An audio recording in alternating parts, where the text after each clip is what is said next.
All right, so you guys are all here for overcoming persistent back pain. So today you're going to learn practical solutions for a pain-free life. So I am Kim Gladfelter. I'm the founder and owner of PhysioFit and Physical Therapy and Wellness, and we opened in 2002. And I started PhysioFit because I wanted to offer some other options that are a little less traditional. I wanted to have an integrated holistic health clinic where we offer ongoing treatment as well as rehab. So we focus on recovery from injuries, but we also have ongoing fitness for maintenance with our Pilates and gyrotonic. And we also have added non-invasive technology. It helps to facilitate your natural stem cells to help recover from damaged tissue. So that's going to be something that we go into today. I'm a pelvic health therapist, regenerative therapy specialist, and a physical therapist. Hello, my name is Kelli Farhat. I'm an occupational therapist here at PhysioFit. I started about 2 years ago, and I'm originally from Michigan. So I traveled all the way out to the West Coast to get more hiking in and snowboarding. I got my master's in occupational therapy at the University of St. Augustine in Miami. And I work with a lot of orthopedic sports injuries here. I'm also a pelvic floor therapist.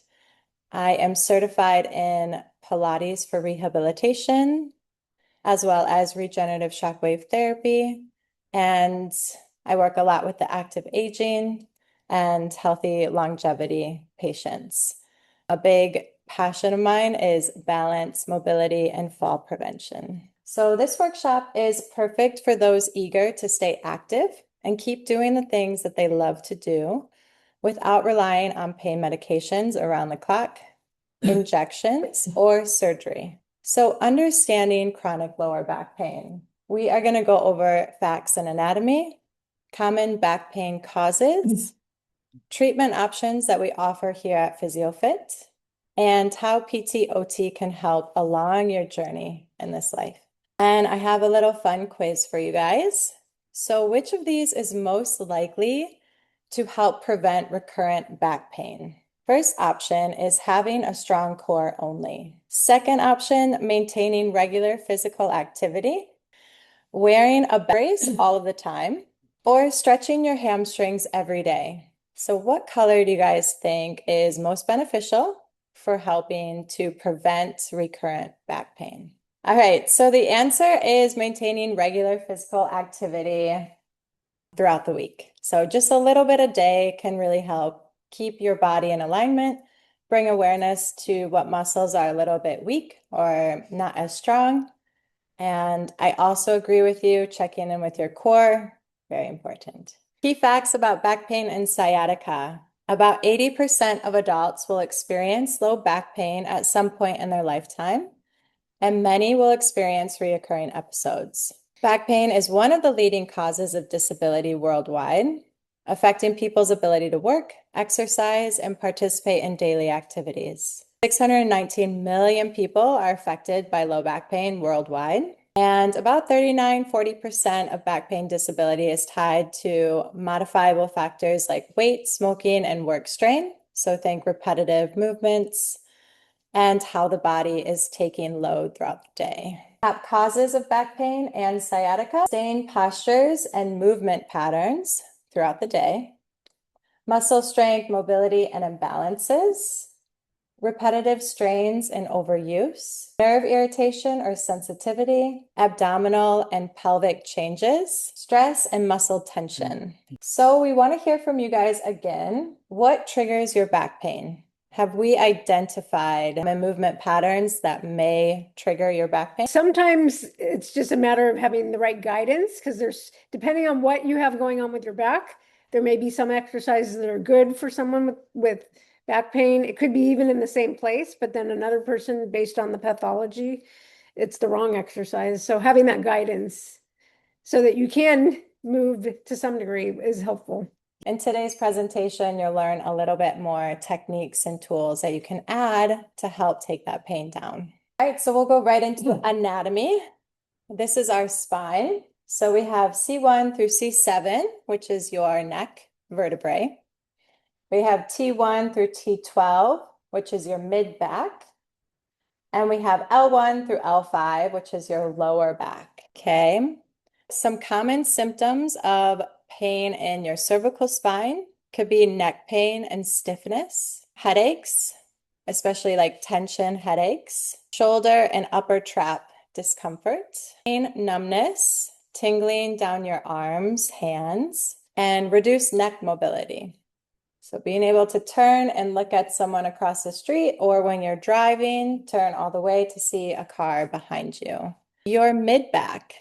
This is also known as your thoracic spine. Symptoms here may be upper mid-back stiffness or soreness, pain between the shoulder blades, rib discomfort or tightness, postural fatigue with prolonged sitting or standing, because gravity loves to weigh us down forward. It's his favorite thing to do. Limited rotation or difficulty taking deep breaths into your rib cage because of muscles being very tight. Your lower back, L1 through L5, which usually shows up in our MRIs as disc herniations or degenerative disc disease, DDD. Symptoms include low back pain or stiffness, pain with bending, lifting, or prolonged sitting or standing. You may have some hip pain, butt pain, muscle tightness or fatigue, and possible nerve-related symptoms into the leg, depending on the nerve involvement. So some nerves go into the front of our thigh, down our leg, and some nerves travel in the back of our thigh and down into our foot. So depending on how the vertebrae are compressing the nerves that are traveling down. Low back. L1 through L5 for sure. But I've been seeing a lot of mid-back recently, actually. Our like young population who's working a lot. I would see that, and also pretty common. Yeah. People working on computers a lot. Neck and mid back are common too. Seeing a rise in that, but low back probably takes a cake because there's many things that can be affecting the low back. So as we talked about, back pain is often not just one wrong movement. It's accumulation of the demands being placed on your body that day and your body's current capacity. So a lot of times we can have pain with staying in one position for too long, lifting without proper technique. Little movement also causes pain, mobility imbalances, stress and muscle tension, repetitive movements and overuse, and sleep and recovery factors also play a role in this. So the goal is not to avoid these activities forever. It is more to build the strength, mobility, and confidence so that your body can handle it when it's ready. So even though an exercise can flare you up when you try it, it's not to say I will never do a bridge again or never do a clamshell again. It's okay, that didn't work that day, but I'm going to circle back to that once I have the correct movement pattern and see if I can do it in a pain-free way. That could be changing your range of motion so it's not so big. It could be changing the weight, that like the resistance band that's wrapped around you, going to something lighter or no resistance. And simple little tweaks of how you're doing the exercise as well can be a game changer for you doing that from pain to no pain, and then build the confidence that you can do these activities without pain. That varies from person to person. Some people have trouble sleeping.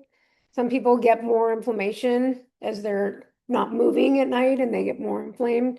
Some people that's restful and they feel better. So it really, and that's part of what we do in the evaluation is assess what's going on with you, what makes it feel better, what makes it feel worse, to get all the information to develop a plan. Yeah. I also feel like sleep is a really good recovery, like learn the most through sleeping, actually. Like you can study them when you sleep, that's when it absorbs into your body and your brain. When you lack sleep, it actually affects like your decision-making skills, more fatigued, you're easily stressed out because you didn't get a good night's rest. And studies have shown that if you're carrying a lot of stress, the tone of your muscles are tighter than if you are rest or sleep pattern where you're more calm. like tone of your muscles are a lot more flexible. And part of it could be your sleep position Yeah. that can help with figuring out what it is that can make you more comfortable. Your mattress too. Yeah. Pillow. Okay. Here's a bunch of pictures of some typical activities we do every day without thinking about it, and how our posture matters with our spine in these positions. So many people think pain is from having bad posture, but it's not about finding the one perfect position and holding it all day. It's more about how can you move and adapt to what is required of you to do and not have pain. So the goal is not stiffness or trying to sit perfectly upright. It's more a comfortable, supported position where the spine can maintain its natural curves.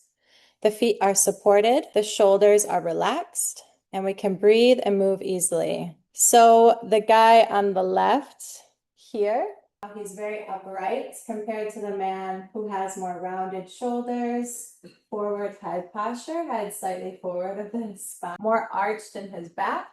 Really want to think about being tall through the spine, keeping your ribs stacked over your pelvis, allowing your arms to swing and move freely, and avoiding unnecessary tension. So not letting those shoulders be really hiked up to your earlobes, trying to keep them down, back. Think about growing tall, even though you're walking and gravity wants to push us down. You want to think about energy going down and up as you walk. So growing really tall, thinking about where your ribs are in space and your head and neck as well.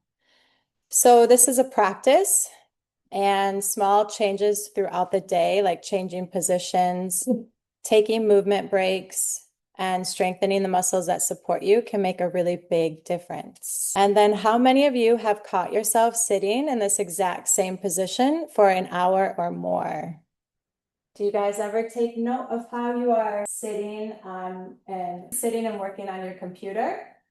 It's very easy to kind of backwards in your seat. It's actually very hard to sit up for hours like that. In therapy, you probably have heard of like a chin tuck, keeping the neck in line with your spine, then engaging the core without extending your back. So no arching in your back or rounding in your back, but just engaging your core to be a brace, like Kim said, that natural back brace that we're all born with. Neutral hips and spine posture, and then distributing weight evenly between our feet. We don't think about our feet a lot, but like our toes throughout the day and putting pressure in your big toe, pinky, and heel, splaying your toes out, keeping your arches up, and then distributing weight 50% through your left leg, not shifting to one side. Many of us are not aware of how we stand or how much weight we're putting on one side or the other, or what our feet are doing throughout the day. So here we bring awareness to those little tweaks and we help you move with ease. And then that is a picture of, you could have kind of hips more forward, let your core go. That's a big one. Could have tight muscles in our thighs that could actually pull our pelvis forward or tuck our pelvis under us. And our glutes, I could circle that because that one is huge. Those butt muscles love to turn off, and they are so important for sit to stands, walking, running. So understanding how important the glutes are in this chain will really help take some of the pressure and the load off your lower spine. All right. Here is a picture of our head. Our head is 10 to 12 pounds on top of our spine. That's as heavy as a bowling ball. So we have a bowling ball on top of our spine that we are always trying to balance. This is a beautiful representation of how heavy our spine has to work if our head is slightly forward by different degrees. So in this picture, 15 degrees of flexion of the neck is 27 pounds that our body has to now figure out how to hold. Mid-back will get tight, something will tighten to hold it. A 30-degree flexion is 40 pounds, 45 degrees, 49 pounds, 60 pounds. So Think of all the muscles that could become chronically tight from holding that position throughout the day. You have your neck muscles on the right and left sides of your spine. Maybe one side gets tighter than the other. You have your upper traps, your levator scap. Those start to go towards the ear. They start to get tight because they're holding that head in that position. And then it travels down to in between your scapulas, down into your back muscles. So again, it's like movement retraining. In the long run, it's good. So give it a try over the weekend and see if your spine feels better. See if you feel more open in your shoulders and just play with it. At PhysioFit, we see one-on-one patients. So the first objective measure we look at is your natural posture.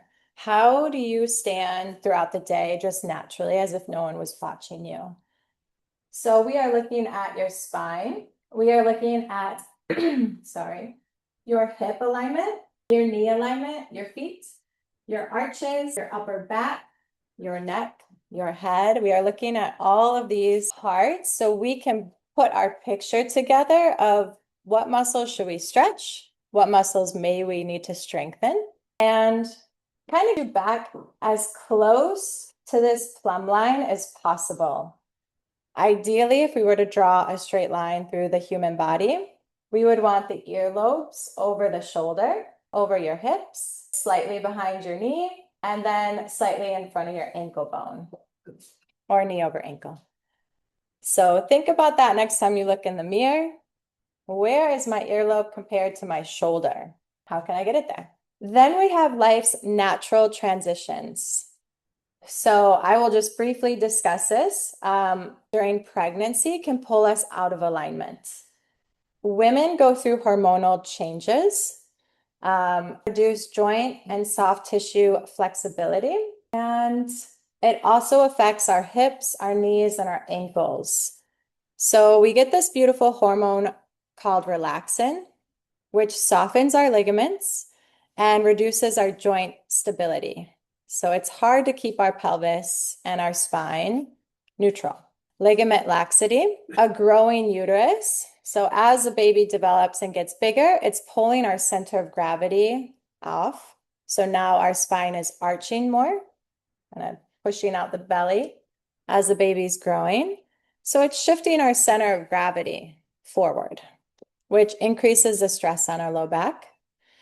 And then postural changes could lead to pelvic misalignment, low back pain. And if we're out of alignment, can cause pressure on your sciatic nerve. Did anyone have sciatic nerve issues when they were pregnant? So you know what I'm talking about. Another condition that we see here at PhysioFit is scoliosis. So this is a condition where the spine curves and sometimes twists sideways. It can form a C, and this can alter your rib cage position, leading to muscle imbalances. One side is tighter, one side is looser. Uneven throughout the spinal joints. And this can cause pain, postural asymmetry, increased strain on the back, hips, and shoulders over time. So it's really, really important to try to address that each moment in life because it will change throughout life as the spine kind of changes. How do you address that? So many things. Looking at how the spine is laying on the back, we need to soften the tissues that are tight and pulling the spine because you don't want to keep pulling the spine in one direction. You want to help release that area and then strengthen the opposite side to kind of vertebrae over a little bit. So lots of stretching, strengthening, and the pelvis most likely will shift out of alignment, but knowing how to correct it and work with it throughout time can just prevent pain and keep you in as much alignment as possible. Most people that have scoliosis have a muscle imbalance rather than structural. The other thing that we look at is if you have different leg lengths, because that can cause the scoliosis as well. So there, you get a heel lift or make it depends on if it's structural, if you actually have a leg length discrepancy, or if it's more muscle imbalance. So that's what we look at. All right. When stress adds up in the low back, it can be from repeated lifting, bending, or twisting because we're not always aware of how we are moving in space when we need to get something done in the garden, fix something around the house. Sometimes when you're using a tool, you are in really weird positions to fix an item in the kitchen or in the home. So it is very hard to always be in neutral alignment. And especially if the demand exceeds what your body is prepared to handle. If the load is too big for your body at that moment, it's a tweak. It happens fast, and then we need to recover for 5, 7 days, whatever our body is asking for us. So we really you see how her legs are more straight. She's doing all the bending from her back. Her head is also flexed forward. So she's kind of in a C shape. She's becoming a C with the floor. And then she's coming out of that by standing. So that puts a lot of load on each vertebrae as she stands back up. She's going against gravity, which is resistance, and now the heavy object also. And if we are unstable, if the object is heavy or the demand is too high, you can actually like push it out, run the risk of a herniated disc. You can cause a lot of inflammation on the vertebrae because they may be kind of close to each other. So now you're increasing that pain response. And so we really want to practice bending at the knees, keeping a neutral spine, keeping our neck in line with our spine, keeping the object close to us. So we're not going to be picking up an object way out here and then picking it up. We want to get as close to that object as humanly possible. We want to bend at our knees, keep our back straight, and bring it close. And then just your glutes stand up. So you learn all those techniques here. We like to watch you first, see kind of how you naturally, as if no one was watching, and then we give you little bits and pieces of advice of how to do it. And then we strengthen the muscles that we want you to feel during the process so that when you're doing it at home, you're like, oh yeah, I need to turn my glutes on. Topic, would you comment on your opinion on the risks and benefits of spinal injection? Risks of spinal injections, like cortisone shots? Those really mask your pain and they don't fix the problem. And so ideally, it's not the best first line of defense, and it's also invasive. And then sometimes it allows you to do things that you shouldn't do because your body's not giving you the pain signal. There are times when it is appropriate. It's just not necessarily the first line of treatment. And then there's also a limit to how often you can get them safely. But if you don't pair it with something that caused it in the first place, then there's a good chance that it can come back. Sciatica refers to symptoms caused by irritation of the sciatic nerve or its nerve roots. It often starts in the low back or in your butt region. It may travel down its distribution down the leg. It can feel sharp, burning, or electric-like pain. It can cause tingling and numbness in certain areas. It can cause weakness or heaviness in the leg. And the pain may extend below the knee. Common causes of this are herniated discs or a bulging disc in your spine, spinal stenosis, meaning narrowing of your canal. So now you could be impinging on the nerve. Degenerative changes in the spine. Again, the inflammation is compressing the nerve. Spondylolisthesis. One vertebrae may be shifting forward, which could be then tapping on a nerve. Muscle-related nerve irritation. They call it piriformis syndrome. Your piriformis is your deep external rotator in your hip or in your butt. And the sciatic nerve either runs above it, below it, or through it. That's the type of anatomy that you're born with. That's how it is. So sometimes with a really tight piriformis, if you've ever done figure 4 stretch and it feels good, it feels like it helps you, that's because you're loosening the piriformis muscle so that that nerve can then glide or travel through its distribution without the tightness around it. Next one, scar tissue and its impact on movement. So if anyone has had surgery, I have a picture of a C-section scar on a woman, but scar tissue can happen with any other type of surgery that goes on in our body, whether it be our shoulder, our hip, our knee. So this is our natural body's to an injury or surgery. Once we kind of send this tissue to make it more stable. So it helps to repair and strengthen that area where the tissues need a little bit of help at that time. A little bit of scar tissue is good because it's stabilizing the area and it's helping it to heal. A lot of scar tissue is when you'll get more of the adhesions forming, the pulling of the tissues or organs, and that can actually lead to pain, the muscle feeling chronically tight. It can adhere nerves. So again, nerves don't like to be touched. They want room to glide. They want to freely do whatever they need to do. Once someone starts getting too close to them, they will present with pain, tingling, numbness, sharpness. They will decide what it feels like. So some scars be sensitive when you touch it, or the tissue around it may not glide and move as well as your other side. Check both sides on your body. Is the side where the scar is less movable than your other side that did not have the surgery? And touch that area. Is one side more tender? And does one other side feel super normal? So just getting to know what does both sides feel like and what do you experience in your body through that. And our goal here is not to be afraid of that area. It's to desensitize it. It's to get it gliding again, get it moving under your fingertips. So we want to restore comfortable movement. We want to improve tissue mobility. And we want to, after length of the tissue, we want to rebuild strength and confidence in that area so that you feel like you can weight bear through it again.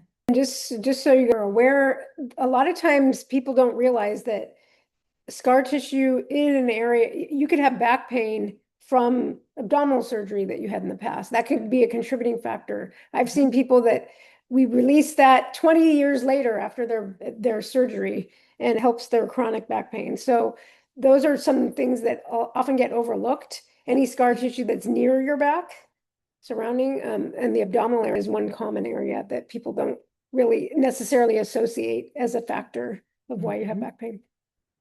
We have our pain cycle. I kind of spoke about that. Stress increases your system alertness. So you could go into sympathetic nervous system, meaning fight or flight.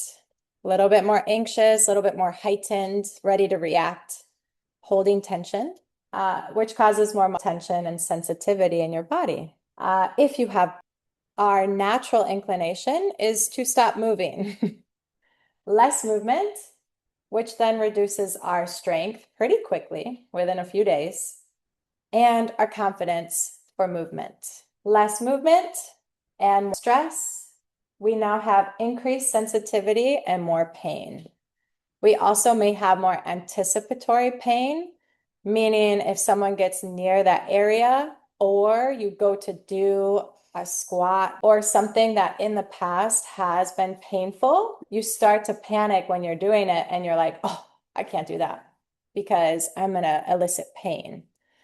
And so then we drop our confidence. And it's a cycle. It happens whether we're aware of it or not, slowly over time. So we really, really want to break cycle here.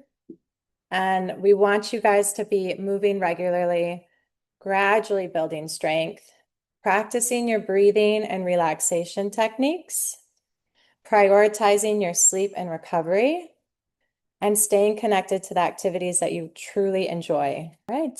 Now we're going to step into things that we offer here at PhysioFit that may be a little bit different than the clinics in our area.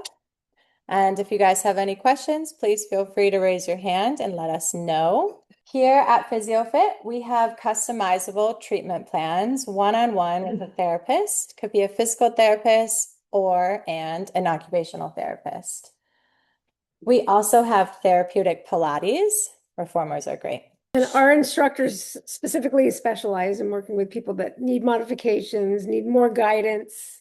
have issues, not just an exercise program. It's therapeutic. Each therapist here is very dedicated to the knowledge of the human body. So they each bring really, really good knowledge to the patients here. And they look at the whole body, which I feel like is so important when you're talking about chronic pain. We got to look at all the areas to assess how to give you the best treatment approach. We're very lucky that Kim has done hours and hours of research to bring Shockwave Regenerative Therapy to our practice, because that has been next level, quicker results for our patients, and patients that have been on pain medications for a very long time not have pain within 2 to 3 sessions. So this is a great thing to try if you have not tried it. Our gold standard here is 6 sessions of skilled PT or OT and 6 sessions of shockwave therapy. Introducing our advanced technology. I'm going to go over 2 different ones today. We have StimPod on the far left, and we have 3 devices for shockwave regenerative therapy. Here is our StimPod. So this is our nervous system reset button. Comes with a stylus pen, basically, and then radio pulse frequency StimPod, like a portable device. So StimPod sends pulsed radio frequency waves through the skin directly to the affected nerve. That energy nerve's ion channel and calms the overactive firing and triggers the nerve's own repair process. So most of our patients say they get lasting relief after 3 to 6 sessions, and then for some a little bit longer. It strongly supports communication between the nerves, the muscles, and your brain. So resetting that pain cycle. So we can desensitize the nerve pathway, but then we need to get movement repatterning set into place so we don't flare up that nerve again and again. And then the strengthening, you'll have less pain, so you'll be more motivated to strengthen. So that's our StimPod. Shockwave therapy. This is actual technology that goes beyond manual therapy depth, meaning a therapist's fingers or Graston tools, cupping, acupuncture.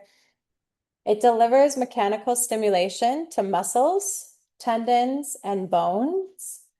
It's no needles and no incisions. First device I'll speak about is your EMTT therapy, extracorporeal magnetotransduction. So you can think about electricity.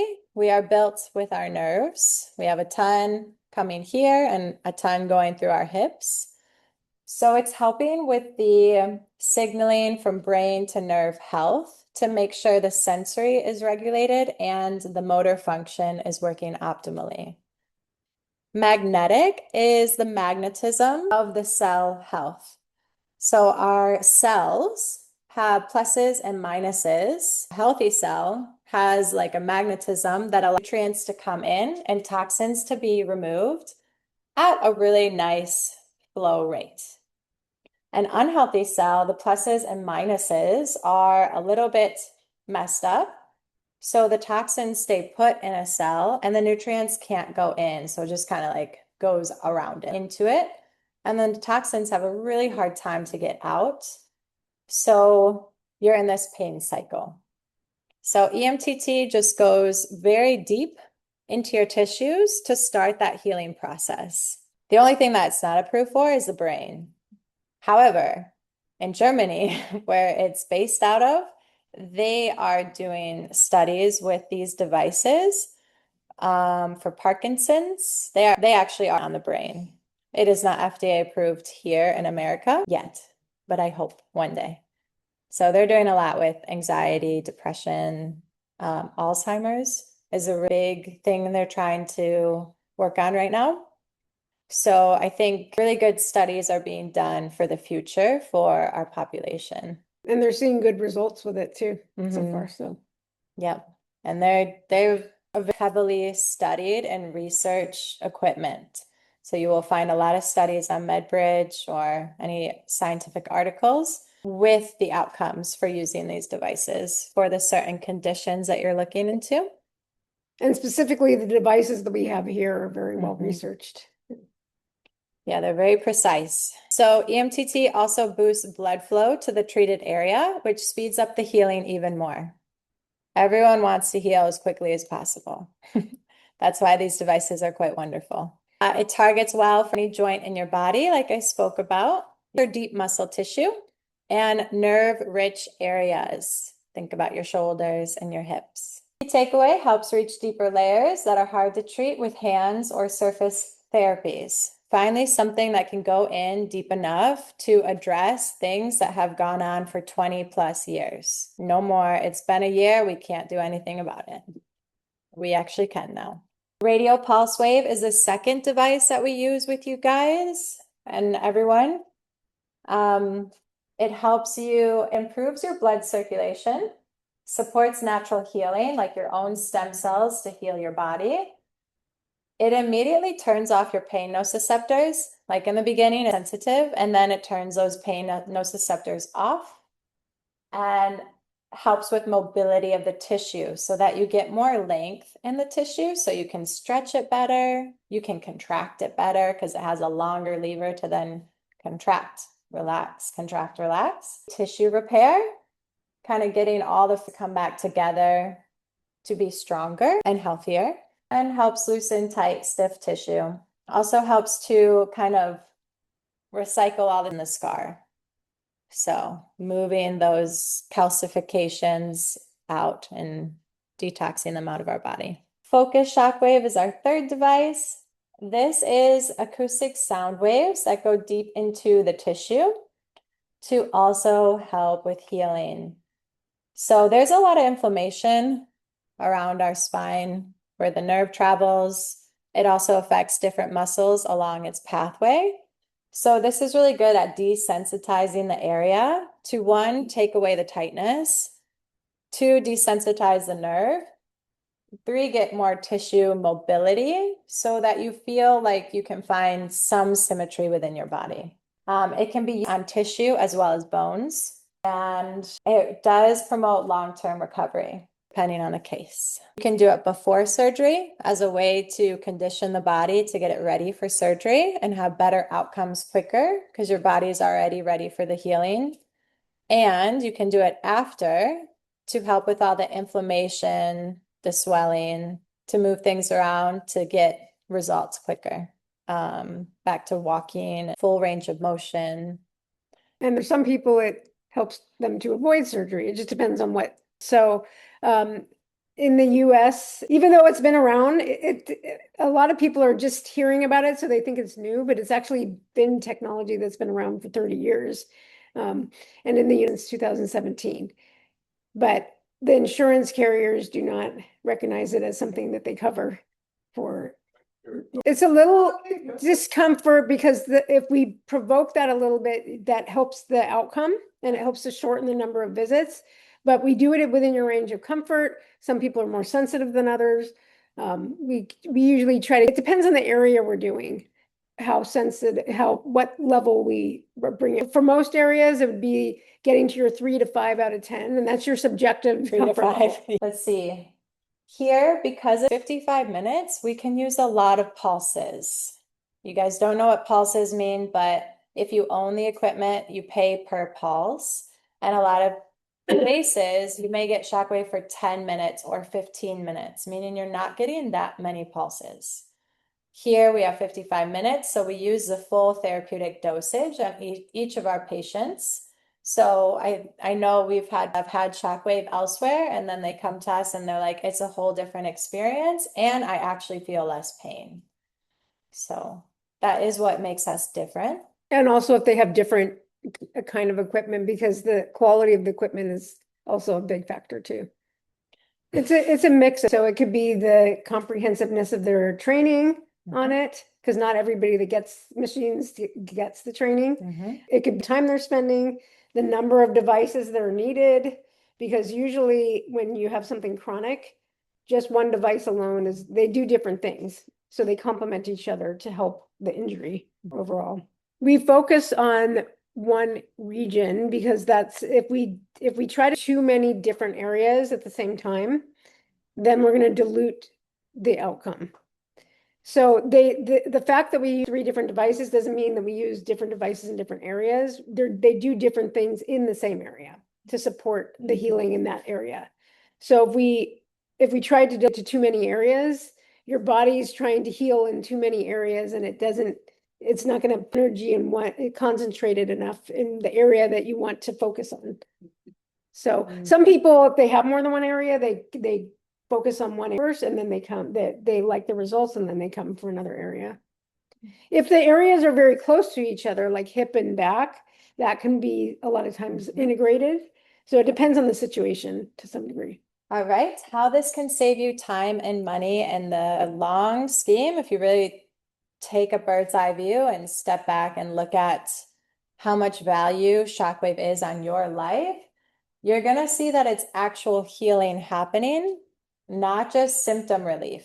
So I think that's why we spend 6 visits on one area, is because we want it to be either solved or come back like a year later, 2 years later, 3 years later down the line. So to give you that max symptom relief for a long time, it's going to save you on driving time to different offices, different professionals telling you their opinions, less reliance on medications because it is directly relating that pain pathway with your brain. It's lowering that pathway.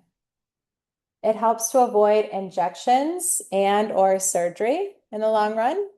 So not to have that surgery is quite wonderful. I work with patients that have a PRP injection scheduled or a cortisone injection scheduled, their trip, and they do shockwave therapy, and they cancel that appointment before their trip because they feel so good. And these devices really do help strengthen you overall. Supports long-term mobility and independence, so getting you back to moving well. It is also HSA and FSA eligible. And it also saves you time for going to get an X-ray and then an MRI. Those things are great to have, and if you have them, bring them. We love to see it. But they don't treat you. These devices, you'll feel where it's working, and we use it as a diagnostic tool. So you will feel all 3 of these devices usually, and it's already treating you.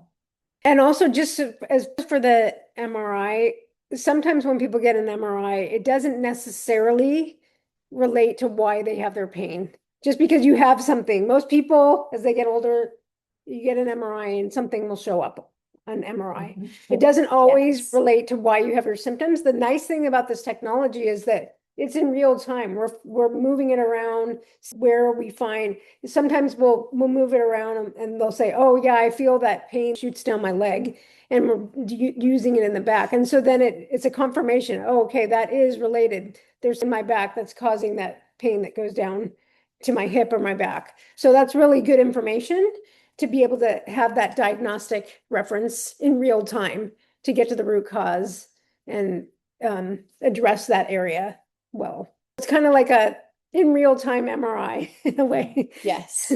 And helping you get in touch with your body. You're an active participant in your body. So it's kind of like, oh, I felt that there. I'm going to go home and now target that area even more so since we initiated it. We started the process. Now you're getting answers to your body that you did not have before the shockwave. So you're getting in touch with your body throughout the process. And that's the best piece we can give people, is understanding their own body throughout time and the different transitions that they're experiencing. And also, just so you know, because sometimes with my patients, if they do, their pain that comes on with the treatment is not going to last after we finish the treatment, because sometimes they get worried. Is that going to aggravate it? It's not going to. That's a very good point. Yeah. Now to kind of share with you guys how they all play their own unique role in the comprehensive approach for therapy. Physical and occupational therapy, we want to restore function. So we're looking at your mobility, how you move. We're looking at strength deficits, which one's stronger, which ones are a little bit weaker. We're looking at your motor control through movement. Load tolerance, we can change how much resistance we give you based on how we're seeing your body adapt to that resistance. And movement retraining, giving you cues on how to move with proper alignment or as close to proper alignment as possible. So that's a really big education piece. Then Shockwave, we modify the tissue environment. So we're targeting chronic tendon and soft tissue dysfunction that limits progress. So this one is getting you out of the pain. It's allowing the tendons and muscles to go back to their natural length so that we can then strengthen it and move it where it's pain-free. Best use cases and conditions.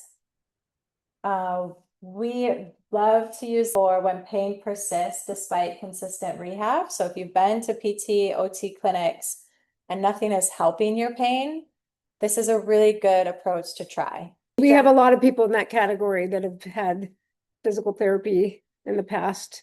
And even if they had some relief, it wasn't to the degree that they would like. And then they come here for just the shockwave sometimes. Yes. Degenerative tissue is the primary limiting factor. So think of scar tissue, tissue that is never repaired after an injury. Low tolerance is not improving with exercise alone. This is one more tool in addition to all the other things that make your body feel good. Massage therapy, acupuncture, walking. We wanted to also do it as just another tool in your toolbox for feeling good. And I just want to point out one thing. I've been a physical therapist since 1994, and this has revolutionized, the shockwave has revolutionized our ability to be a very big game changer in helping people with chronic pain. We have a lot of people that come here, they've tried everything, and they come here and the shockwave helps them. We get a lot. This is my last resort. This is my last thread before something else. And to actually help people in that boat, really incredible. That is our gold standard. 6 sessions of PT OT, 6 sessions of regenerative shockwave therapy. And why do people love working with us? So a big part of PhysioFit is we empower our patients to heal through movement, regain strength, confidence, and pain-free living. So a lot of education is based here to help you understand your body better. Very customizable to what you're going through. Reviews. We have all therapists are great. They help me so much to reduce my pain and show me what I can and cannot, what I should do. The staff was fantastic. Everyone I spoke with was friendly and helpful. My therapist is amazing. She's incredibly articulate, intelligent, and informative. I left my appointment feeling optimistic and ready to come back for more sessions with my therapist. Thank you. I had regenerative therapy done to help with my low back pain. I was dealing with low back pain for months and I wasn't doing anything to really help resolve that. After 5 sessions of regenerative therapy, my pain is gone. Very, very lucky. I back in 2008 and decided to try regenerative shockwave therapy at PhysioFit in June. I had a lot of pain in my legs and low back and problems with balance. I tried acupuncture, cupping, cortisone injections, and physical therapy before starting shockwave treatment without much help. PhysioFit helped me a lot with being able to lift my leg and get better balance. It also helped to reduce my back and leg pain. I'm now having an easier time gardening and coming down the stairs without pain. You will be happy if you try this treatment. If you have a similar issue. Low back pain on the right side, which mostly at its worst, I would get up in the morning and I was hoping it would gradually get better by itself, but that didn't happen. And after about a month, I decided that I needed some help. So I started coming in for some therapy. And after about 3 sessions, actually after 3 sessions, the pain was gone, and I was able to get up in the morning and didn't come back. By the end of the 3rd session, I went several days without any pain at all. So I was really glad with it.